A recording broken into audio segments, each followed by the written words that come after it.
WCW Nitro versus WWF Raw's War. The date is April 7th, 1997. I'm Spencer. I'm GD. And this is The Heel Turn.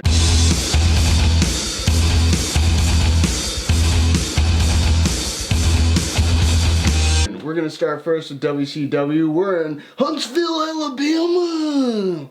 Oh no. I think they just start immediately. Yeah. There's not even like a, hey, welcome. Well, I guess there is. But I mean, Conan, Hugh Morris, which I spelled wrong, versus Alex Wright, which I spelled wrong, and Psychosis, which I spelled wrong. Nothing humorous about that. Alex beats up Hugh Morris at the beginning. Alex always looks good. Yeah, he's a very agile guy. They always give him some offense. He jumps too high, though. Psychosis does a bad corkscrew moonsault to the outside to Hugh Morris.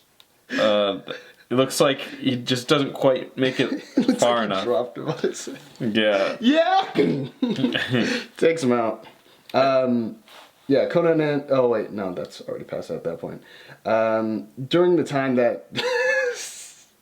I forgot I put he dies. During that time, DDP is making his way downtown to the ring. And he keeps going, get that camera out of my face, chump. Get it out of my face, chump. Chump. Chump. He looks visibly beaten up. Yeah, but he takes it all off at the end. Oops, I spelled that. Anyway, Alex Wright is in, jumps too damn high. He does, so they give him a missile dropkick, right? Normally you're like, alright, he's coming, it's like velocity. That's what you think, missile dropkick. This guy does an artillery dropkick. Yeah. He jumps really high up and kicks you down. It's ridiculous. But no one cares because at the end of the day, Hugh Morris hits a no laughing matter. Gets a 3 count, and Conan and Hugh Morris win. Rey Mysterio versus Steven Regal. Lord Steven Regal. Excuse me. Regal beats him up for a little bit. He's a bigger guy. Rey Mysterio's a little guy. In the background, we see Hogan shows up and mentions they're having some family problems. Keep it within the family. Rey Mysterio hits Steven Regal with the Hurricane Rana, but can't hook his legs because Regal's just too much of a big boy. Regal does a Regal stretch. Ray grabs the ropes, but Regal won't break it, so he gets disqualified.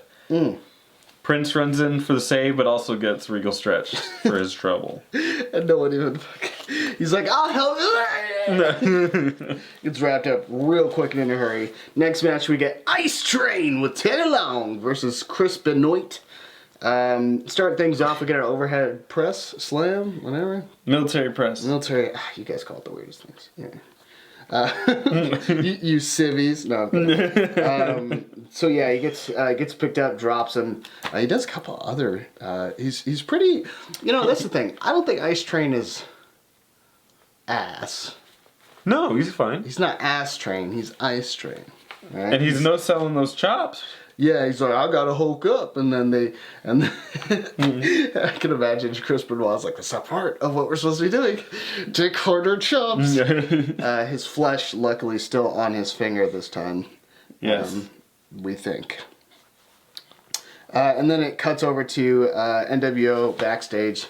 I put fighting like bitches because at the end of the day, all they're doing is, I thought you were for life. I am for life. Well, what is life? They have all these conundrums going on. You're just like, what the fuck ever, dude. Well, as they say, Eric got soft. Oh, yeah, that's right. Nash walks away, but towards the end of it, they're having all kinds of strife. Yeah. Everyone's ego and all that stuff. And I feel like that's just an accurate representation of the actual product.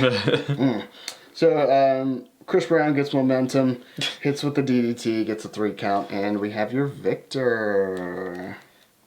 Hogan and Rodman are promoting Rodman's new movie, Double Team. Oh, there was a part in there. So, it shows a scene where Jean-Claude Van Damme has these 2 girls, and he's got his arms around them, and he's talking to them and all that stuff. Then Hogan is just like muscles his way through the crowd. Hey, brother. hey, how's it going? This shit doesn't make sense. He's, hey, brother, how's it going? He's like, hey, man, I want to let you know you're number one, man. You're the best. And, hey, man, I saw the movie. It was really good. At the premiere, and he's just like, thanks. Yeah, I bet you did see the movie already. It's fucking dumb. I'll probably watch it. Or actually, we'll probably watch it. We should. Oh, it's going to be awful. Can't wait. Worst match of the night? Maybe? I put ever. We get Hector Guerrero versus Kevin Sullivan. Hector Guerrero is a very historical wrestler. He has a long lineage. I don't even think I can name all the wrestlers that he's trained. Because he's trained some outside the family, hasn't he? Yeah, probably. Yeah. Obviously, though, his son Eddie Guerrero's in here. Had a little run-in with Kevin Sullivan at the pay-per-view. Was granted the stolen U.S. championship, but then they had to give it back. But whatever.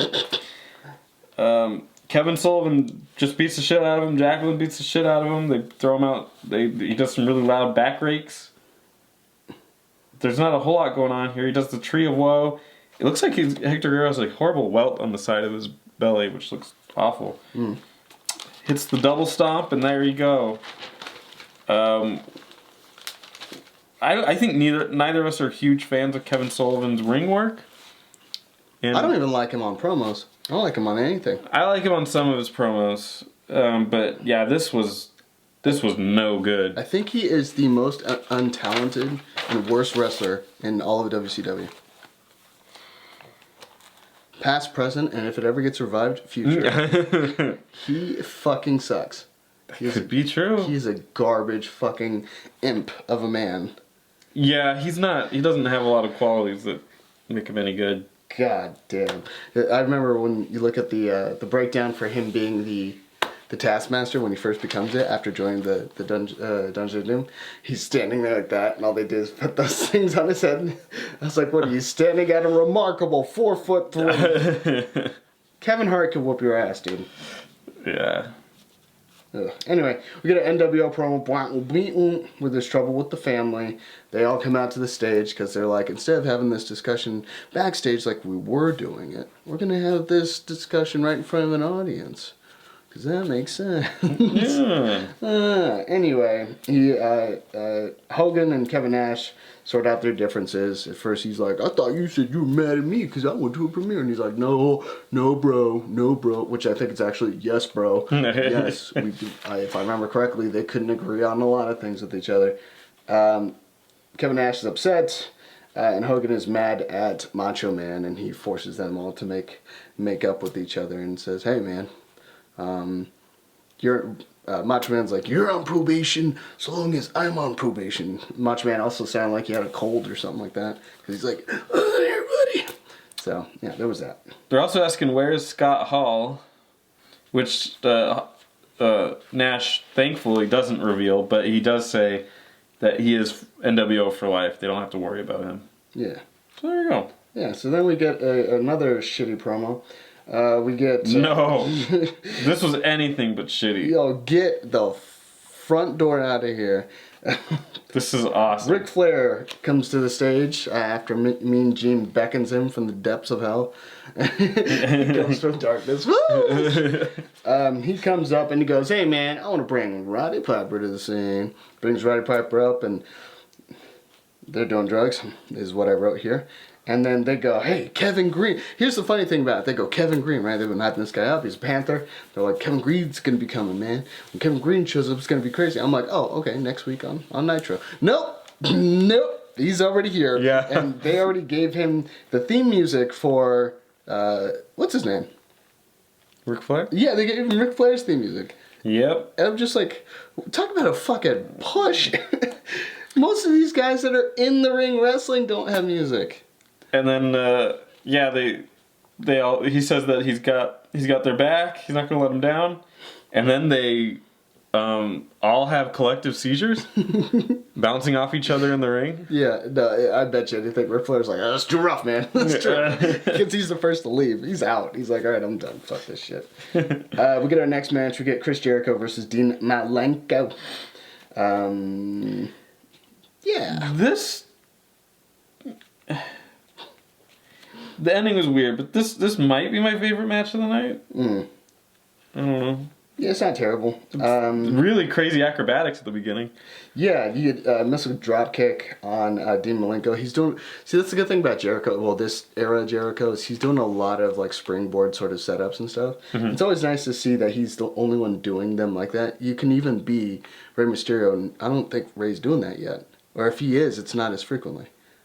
Like springboard to the outside? Like springboard to hit. Like if a guy's right here, he springboards off of this. And he hit like drop kicks and stuff like that. Like it's showing that he's like conscious. He's like more aware of the ring or whatever. He's got a mastery. Yeah. He definitely shows his experience. Yeah, get a power bomb on CJ, and then a Texas Clover in which he's able to rope break, but unfortunately, and then follows up with a superplex a little bit later on. Yep. But he's also holding his head in pain. Something's going on over there. It might be because Dean Malenko, the what do they call Triple H? The virtual assassin. What is it? The cerebral assassin. Cerebral assassin. Yeah, dang it. Oops. Dean Malenko's stealing it from him. Yeah. He's in his head, but apparently there's a little bit of an interaction in which Chris Jericho's face starts hurting. Whatever. It's during a rope thing. He pulls his face on the ropes. Yeah. And then I guess just. And I think this is all fake, but he says he hurts his face, and then Dean's like, "Oh, are you okay? And then kicks him straight in the face. Kicks him straight in the face, pins him, and then walks off with the belt. This was a title match, by the way. Yes. Yeah, so that's the thing. Next we got High Voltage versus Public Enemy. They start a little bit early. High Voltage gets it going. Grunge gets the hot tag. They put Chaos on the table outside. Grunge dives through it because Chaos moves out of the way. This is the second time in 2 nights that's happened. Rage wins with the Northern Lights suplex. He did not bridge it. I'm watching. I'm a little disappointed. Public Enemy gets interviewed afterwards.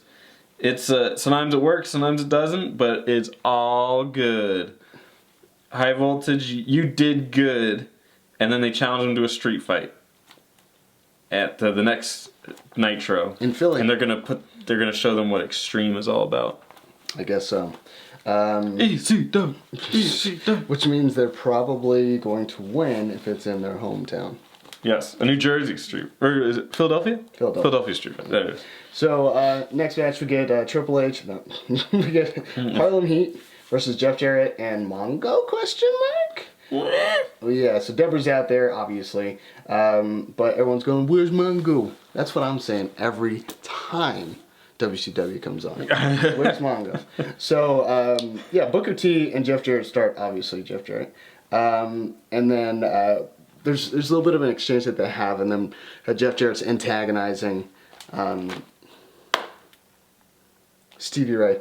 Stevie Ray comes in. They have a little bit of a match, but Stevie Ray, there's such a size difference between the two. Yeah. Which is crazy because, like, I think Jeff's like 6'1", something like that. He's no small guy. He's no small guy, but neither is Stevie Ray. So, yeah, overpowers him. They get a 2 count on Jeff Jarrett, but Booker T pulls him up doing a very heel move.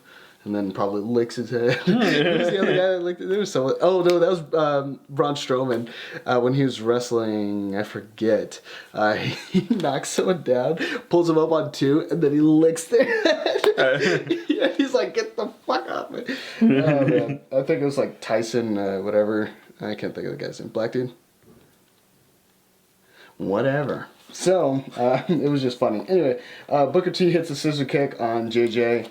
And we further accentuate the fact that Mongo cannot be found. It's like freaking, I don't know. So we get Dora. And then Jeff Jarrett gets destroyed pretty much. Gets a... Oh, but Booker T goes with the Harlem sidekick or whatever they call it. Yeah. The Harlem kick. And then, of course, he gets crotched because you see that happen every other week. And then he's like, "Oh, my Harlem Heat," you know. And then Mongo comes in, and he's sort of like walking to the ring, right? Like, Yeah. I ain't in no rush. I'll get over there when I get there. He slowly makes his way to the ring, and then he starts doing his signatures. You know, Mongo. Mongo's got to bust his nut and then get out. Then he tags him back in. He tags him back in. And then Jeff Jarrett's like, bitch, what? I don't know what Mongo was saying. I was eating at the same time, so the crunches was just blocking me. But I'm going to assume he was like, earn your keep or some shit like that. Or, hey man, you wanted to do this, or whatever. Kind of sucks, because Harlem Heat hits the Harlem Kick, again, 3 count. And our favorite tag team's falling apart. Because I love Harlem Heat, but Jeff Jarrett and Mongo is just ridiculous enough to work. We get the promo in here. Where were you? Yeah. I've never missed a day in my life, and I've been here for doing this for years. You come in here, you miss this match, and then Mongo says that kind of doesn't really answer or respond to anything. Huh? He just says that he loves pain and everyone should be afraid. Okay, Mongo. Thanks for the breakdown. We get Ultimate Dragon versus Prince IK, who's all taped up from his beating from Steven Regal. A match he did not have to interfere on. Yeah. If we're being honest, he looked like a bitch. Prince can't really compete in this match. Every instance he gets any offense in, he's just clutching his midsection. Oh. And then Ultimate Dragon wins with a kick. And he wins the TV championship. Boom, that quick, huh? It's not even a fast match. But it's a TV championship match, so of course they're not supposed to be that long. Yep. We go over to Giant versus Scott Steiner. They finally make their way to the stage. Oh wait, no they don't. The Dungeon of Doom jumps, and by Dungeon of Doom I mean Hugh Morris and Conan jump Scott Steiner. Giant's not having that because he's like, this is my snack. So he comes up and he starts beating them both up. He actually gets a chair shot to his back by, not Conan, Hugh Morris, and then just sort of is like, whatever. And then he even hits him in the stomach a couple times with it. He just doesn't sell it. He's like, okay, whatever. And then they run away. And the match is called off. The match is called off. They literally shake hands and then do that. Walk right off. All right. Yeah. The main event. As DDP comes out and says he's an anomaly. He wasn't supposed to make it this far. He's main eventing pay-per-views. And he calls out Macho Man, says let's keep going. Rips off his what brace or whatever he's got going on his shoulders. Yeah. Which he looks fine, by the way. And Macho Man comes out, Hogan with him. He got all the NWO out there. One thing we didn't mention was Macho Man's he's using crutches. Yeah. And he has a cast, but I don't know why. He never got hurt in the legs, as far as I recall, in the match. Maybe it's the Saturday night shit that we don't watch. That could be it. No, because 4th and the 7th. Oh yeah, it was on a Sunday. We just saw the Sunday, so it couldn't have been Saturday night. Yeah, I don't know. I don't know why he's in a leg brace. No one knows. Hogan says, I'll do this. I'll challenge DDP. But just as he does it, Sting shows up, drops in the ring. Drops on the outside of the ring. Yeah. Almost falls over.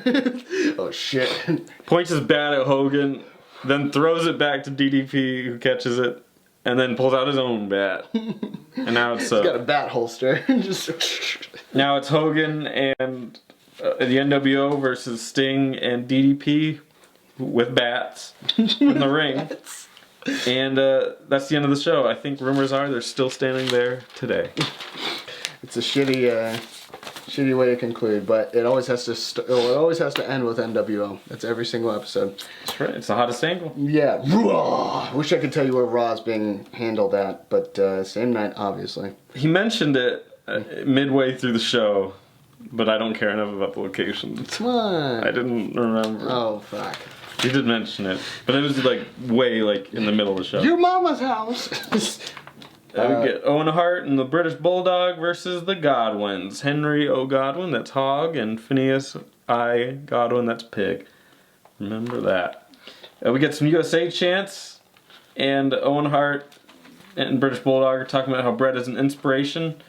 And they'll destroy HBK if he says anything about Bret. And they'll destroy the Godwins. Owen's not very great with promos. He's good at some and then bad at actual promos. Neither one of them should be on the mic, really, if we're being honest. Henry does a cool military press. Henry's a strong boy. And then HBK says he's probably going to upset some people tonight. It's live TV. What can you do? Live TV. The Godwins hold each other back. Apparently they are anger management for each other. And they don't let each other get out of control, despite that would probably help them win matches. He sticks his butt on the other's dick. He's like, wait here. There's some more butt to dick than I like in my Raw. Not to butt? Yeah, man. Bulldog distracts the ref from a pin, and then Owen wins after he jumps on one of them. Phineas probably. Well, no. So they were already pinning Bulldog, yeah. and then he hops on after. He just hops on and then Bulldog's gets the pin. Like, hey, by the way. Yeah. Make sure you pin this guy. LD comes out, and they have a little confrontation with Owen Hart and British Bulldog, and the Godwins have their slop, and they're gonna hit Owen Hart and British Bulldog with the slop, but they duck, and they end up hitting LOD instead. It's a pretty good duck. It's pretty well aimed, actually, too. So it just so happens that LOD don't like slop. Yeah. And they're like, oh. So then they fight. Time to fight. And so, yeah, they fight. The Owen Hart and British Bulldog love this. They're watching the replay over and over, and then Stone Cold yells at them, and they get sad. They're like a parent. Hey, turn that shit down. Which one of you took a shit and forgot to flush the toilet? No. It wasn't me. It was fucking one of yous. Disgusting. So, yeah, we get our next match, speaking of Stone Cold, versus Billy Gunn being escorted to the ring by the Honky Tonk with his battered up guitar, which is actually kind of funny. Because he's like, I'm still going to hold on to this. Stone Cold is that kind of guy that's really an aggressor. If you didn't know. He's immediately jumping on Billy Gunn and hitting him with rapid punches and things of that nature. There's not really too much to say with the match. I mean, it's interesting enough, but it was really just sort of bland until you start to get towards the middle-ish, end-ish, when Stone Cold starts living up to his hype. Yeah. Start getting people getting flipped off. Starts to flip off the ref too, which is funny. Behind his back. Yeah, and then he hits, we could be wrong, or I could be wrong at least, the first real stunner, where it starts off with a boot to the gut. Yeah. Followed by a stunner for the 3 count at that point, the strongest move in all of entertainment. Better than the surprise roll-up. Honky Tonk comes out and he's like, hey man, hey Billy Gunn, it's okay. I respect you. We're going to get you some sideburns. We're going to fix up your hair. We're going to make you look beautiful because you're going to be my successor, which is a storyline they've been doing to try and...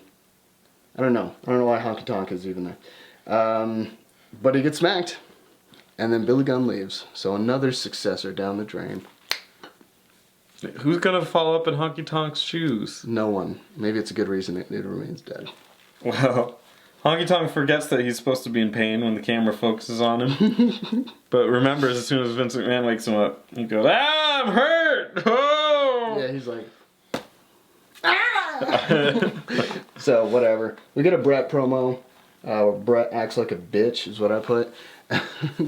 Very weird situation here. The Truth Commission guy comes out there. It's going to be a new thing. Oh, yeah, that's right. And they're filming from South Africa next week. And yeah, Bret Hart's in Cape Town saying, like you said, kind of just bitching out. When he's saying stuff we've already heard. Yeah. And then there's just footage of him in South Africa. Carrying the South African flag to the stage. Very confusing. To get them over in South Africa. So, sure. HBK comes out. He wants to do a little promo. He says he opened his big mouth. He got hit by Bret Hart. This is normal for him. That's how he makes his money. So no big deal. Yeah, that Lance Corporal that kicked his ass, that Marine. Probably the same thing happened there too. He wants to get something off his chest. He and Bret Hart hate each other. He admits that. But he also says if Bret could make a buck, he'd sell his mother. And Bret didn't want to give up his spot. We're getting awfully close to shooting over here. Talking about the biz. The business. Bret came back for the dollar, and Bret can't separate himself from his character. He's the hitman. What? It's at 24. We're good. He then takes off his jacket and says he's going to keep working hard. Because that's what he does. He knows how much people pay for tickets. to make sure it's worth it. Then starts doing his dance. Oh, and he also says Brett's obsession with HBK and the title will be his destruction. And then Owen and British Bulldog come out, and then he chases him off with a chair. Yeah. It's a pretty boring promo. Yes, it was very long. I visibly, not visibly, I know I fell asleep. Because I had the leg twitch, and I was like, oh shit, he's still talking. Great. Headbangers versus shit. Freddie Joe Floyd and Barry Horowitz. I put Barry Harlot. Barry the Harlot. Dude, I ain't got much notes in this one. There's gonna be a Shamrock Vernon White exhibition tonight. No holds barred. And then he's gonna not hold back. They work on Horowitz for a while. He doesn't actually get tagged out for a long time. And finally, Freddie Joe gets the hot tag. He does okay for a little bit, but then gets the old tag team move. It's the Headbangers hit the powerbomb leg drop on him. Mm-hmm. And that's that on Freddie Joe Floyd. And that's 1, 2, 3 right there. Yeah. Vernon White versus Ken Shamrock. Couldn't tell if this was fake or not, because honestly his punches looked weird. Maybe until the end. But then, yes. So they fight. This is literally what I put. They fight. Ken Shamrock wins. I wrote bleh. Yeah. So like the thing to keep in mind is this was probably like a 3-minute match or something to that effect. Mm-hmm. During the time they're fighting, the audience is coming expecting to see a wrestling match because Ken Shamrock, they're trying to promote him being more of a wrestler, and he does have some wrestling history prior to the WWE. But the issue here is they booked him with another MMA, I guess up-and-comer? Or just someone who's familiar with the craft. So when you have that at a wrestling match for a guy that you're trying to show can compete with the wrestlers, why are you having him do MMA when you can go watch any of his fights and know how he is then? I don't know if they were trying to make him seem like a badass. There's better ways to do it. The Billy Gunn thing worked way better than this. Either way, Vernon gets fucking cut open somehow, some way. It doesn't look like it until after the match, and it was a very weird thing. The ref like called it. They didn't even know how to ring the bell until like afterwards. Where he was like, "You're done, you're done, you're done," and then he picks him up, and then he's like, "All right, ring the bell," and then they rang the bell.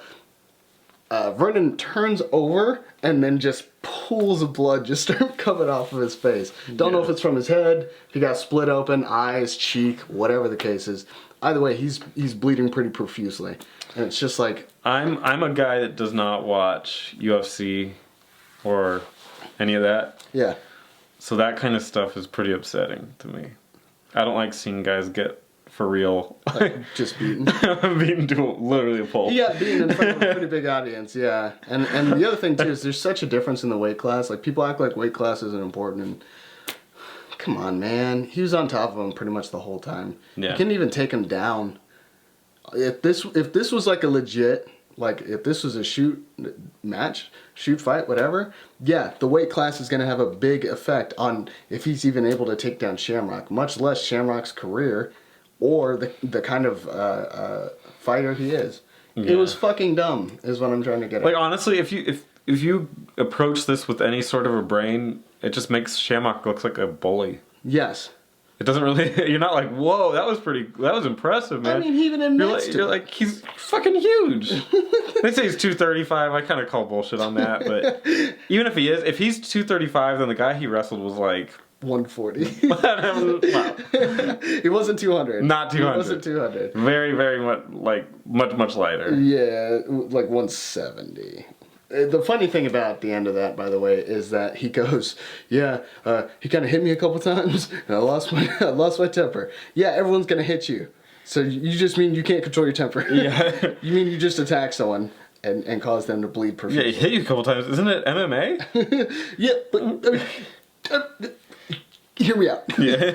Anyway, Vader Dan comes up, and Vader isn't too happy. In fact, Vader looks more like a face. Yeah, like you beat up that little kid. I'm gonna beat the shit out of you. I'm gonna fuck you up, and then he's like, "Bring it!" So I guess we're working towards a Vader Ken Shamrock thing, which I would love to see Ken Shamrock split the fuck open now. I was actually looking forward to him wrestle, but now I just want him to get fucked. Oh. Yeah, fuck you, Ken. I think this is just they positioned him poorly. It was horrible. It was horrible. Yeah. Whatever. But we cut to a commercial break. We come back in. Vader's already crushing somebody. The person I guess he's supposed to be wrestling at this point, which is Frank Stiletto. Frank Sinatra. So, match-wise, this is... I don't have too many notes. This is a squash match. He does 2 Vader bombs and a power bomb, and that's it.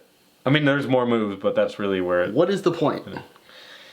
To make Vader look tough for that big match he's about to have with question mark? I guess. We go over to the Gorilla Monsoon promo, which has him stating, hey, we got no Sid, which we're not sure has been let go for the company, or if he's just a no-show, or what it is specifically. They're trying to build some story around something that isn't, that's recently developed, is a safe way to put it. So they're like, hey, we gotta find a replacement for it. And then Gorilla's like, oh man, just get Stone Cold. And then, listen here, motherfucker. He comes out, he's like, I'm not gonna wrestle again because I only got 1 in my contract, wrestle once, whatever. And he's even dressed differently, so he's like, I'm not gonna fucking wrestle. I bet you anything he was still in shorts, the same shorts he wrestled in. He just took his brace off and put on a different shirt. Yeah. To make it seem like he wasn't gonna be ready. I love when he says, I'm gonna put this, if you do that, I'll put this brace around your fat head. Yeah, put this brace around your fat head. But definitely, but bargains with Gorilla and says, hey, I want Bret Hart because I told him I wasn't through with him. So if you give me Bret Hart at the next pay-per-view, instead of Sid, if Sid doesn't show, then I'll wrestle. Boom. Boom. And then cut to Mankind. Mankind shoots a promo in the ring. Undertaker never knew him, but he knows Undertaker. Undertaker's this rich guy now. Mankind can't keep his own daughter safe. He's working too hard for no money. He's not getting paid anything. But these pretty boys, these pumped up pretty boys, are getting all the money. And then he says, me and Undertaker are going to look like twins, and pulls out a mask because he's going to beat him up so bad at their match. And then Undertaker shows up and he goes, I refuse. And Taker does like a really long, drawn out promo that's like you can barely hear it because the music is playing at the same time. And what I'm going to do is fine. It's like, come on. This is so bad. Just I'll take you out, and then Chipotle is going to be delicious. Once you eat that. Might as well have been about Chipotle. Hey, listen, I've got a great idea. Then their match actually starts. Stone Cold is in there because Sid never showed up. Because thank God. And Stone Cold hits an early suplex on the steel ramp. Mm-hmm. Owen Hart and British Bulldog are talking. Brett's being screwed again. He's not even here and he's being screwed. Can you believe that? And then they're looking on, and then they eventually make their way out to the crowd in the cheap seats. Yeah, cheap seats. I mean, it's a decent match. Yeah. There's nothing wrong with it. The mat outside gets removed, but they never really use it. Yeah. He does like a sort of elbow drop onto it. Nothing too... Partially on it, partially. Yeah, partially. Oh. Because like Stone Cold's like chest and whatnot are on the mat, but his legs aren't. So his knees lands took on a his beating. chest. Yeah, His knees take a beating. For like from the reverberation. Of yeah, right. Ow! Ow. Whatever. LOD comes out. British Bulldog and Owen come out. They're on the outside of the ring. Vader runs in, but accidentally hits Mankind. Yeah. So it's thrown out. Austin chases the Hart Foundation out. And then Vader and Mankind hug. Yeah, after they, scrap for a second? They scrap for a second, but then they hug. Yeah. Paul Bearer makes them hug. Hug, damn it! Oh, boy. Who's the winner? WCW, easily. WCW. Like, there's not even a contest here. Worst match is definitely Hector Guerrero versus Kevin Sullivan. What a shitty match. I will say, yes, that's probably historically the worst match. I was not happy with the Ken Shamrock, Vernon White stuff. Oh, that was shit too. I wouldn't even call that. It doesn't qualify as wrestling, man. It doesn't, but it took up time and it was like a bell-to-bell thing. It's a piece of shit, man. Yeah. Ugh. Whatever. They both sucked. And like, really the thing is we're choosing shit from shit because, like, WCW didn't exactly have an amazing freaking episode either. It wasn't amazing, but it wasn't bad. I mean, the Ultimate Dragon versus IKEA, yeah, that was shit. I mean, it told a story, though. Not every match is going to be a huge thing, and that one, the story is he got his midsection beat up. Maybe there's going to be a feud there. So, our openers usually get a break, right? You got Conan versus Hume Wars, Alex Wright, Psychosis, whatever, right? It's a given. It's going to happen. You got to start the match off, right? The Ray versus Steven Regal thing was just weird to me because I felt like the only intention was to show that Prince is going to lose his belt. It has nothing to do with Regal or Ray at the end of the day. The Ice Train versus Chris Benoit is just... It was fine. It's filler. The Double Team premiere is shit. Hector Guerrero. And the thing is, Jean-Claude Van Damme's fucking crazy. He's legitimately crazy. So, no. Keep that motherfucker away from me. Or any promos. Hector Guerrero, Kevin Sullivan is obviously the worst. And then the rest are just... Like, Dean was okay. Chris Jericho and Dean. Yeah, there was no highlight match. There was no highlight match. That's what I'm, like, counting all these for. Like, I guess...